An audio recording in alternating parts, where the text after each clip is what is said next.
principal quantum number. One is principal quantum number, and it is represented by the symbol n, and its value always starts from integer 1, n is equal to maybe 1, 2, 3, 4, 5, and 6, and so on. So principal quantum number represent the size and the energy of the cell. So if we have a n is equal to 1, then we have a k cell. If n is equal to 2, we have a l cell.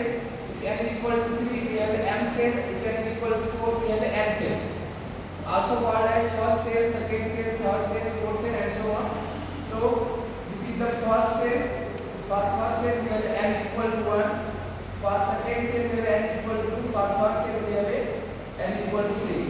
So as we go from nucleus to the outer cell, the size of the cell as well as its energy increases.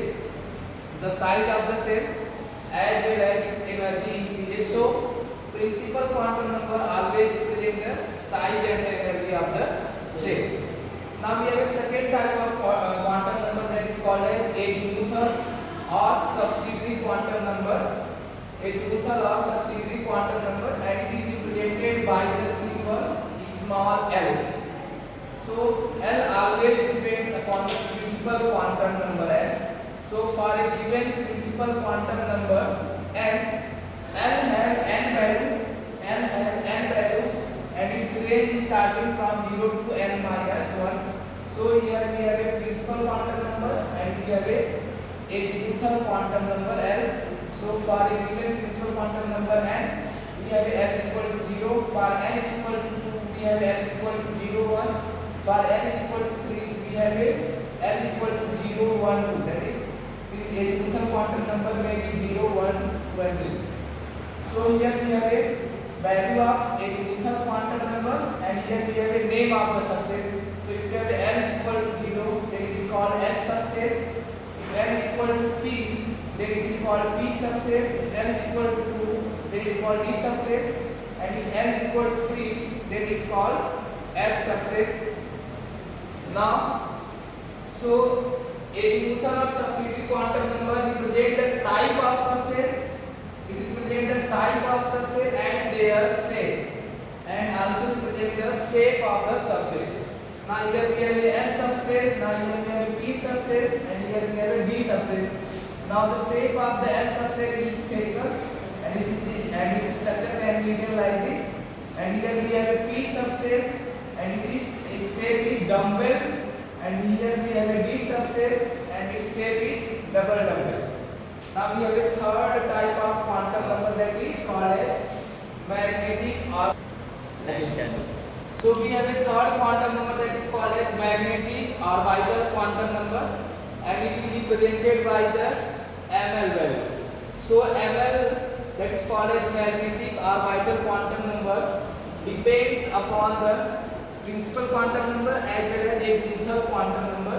So for a given l value, ml has a 2l plus 1 values, and its range starts from minus l minus 1 minus l minus 2 up to l, that is minus l2 plus l. So here we have a azimuthal quantum number values, and here we have a magnetic orbital quantum number value, and here we have a range.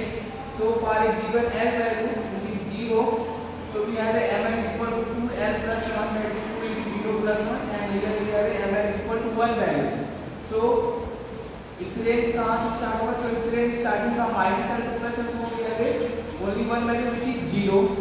For n equal to 1, we have a ml equal to 3 values starting from minus 1, 0, plus 1.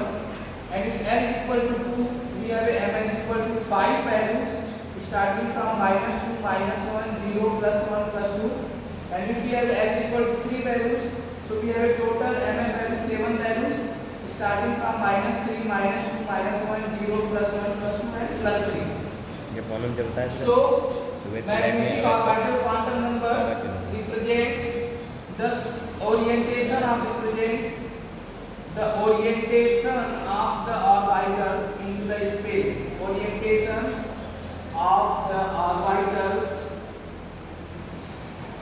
represent the orientation of orbitals into space as well as tells about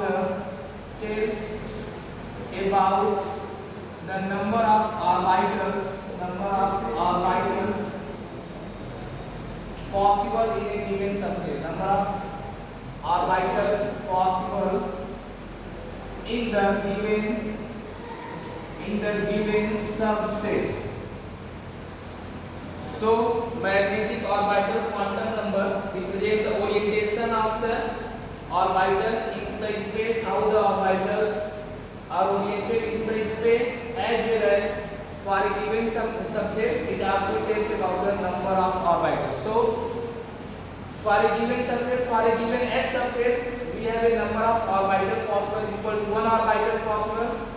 For we have L equal to P subset, so P subset have a 3 orbitals. And suppose we have a for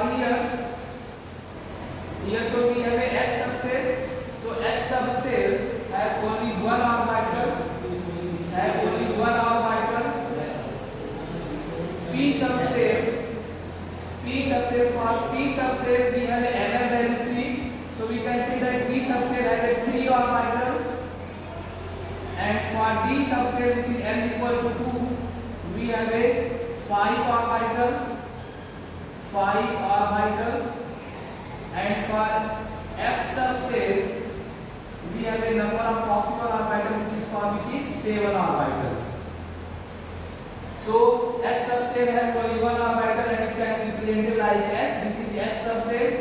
P orbital have a P subset have a 3 orbital and it can be represented like this.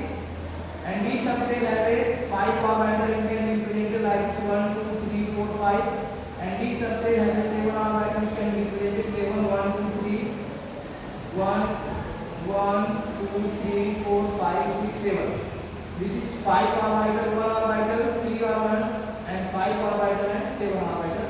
So this is all about the magnetic orbital quantum number and how they are oriented in these orbital into space. Let's represent their diagram.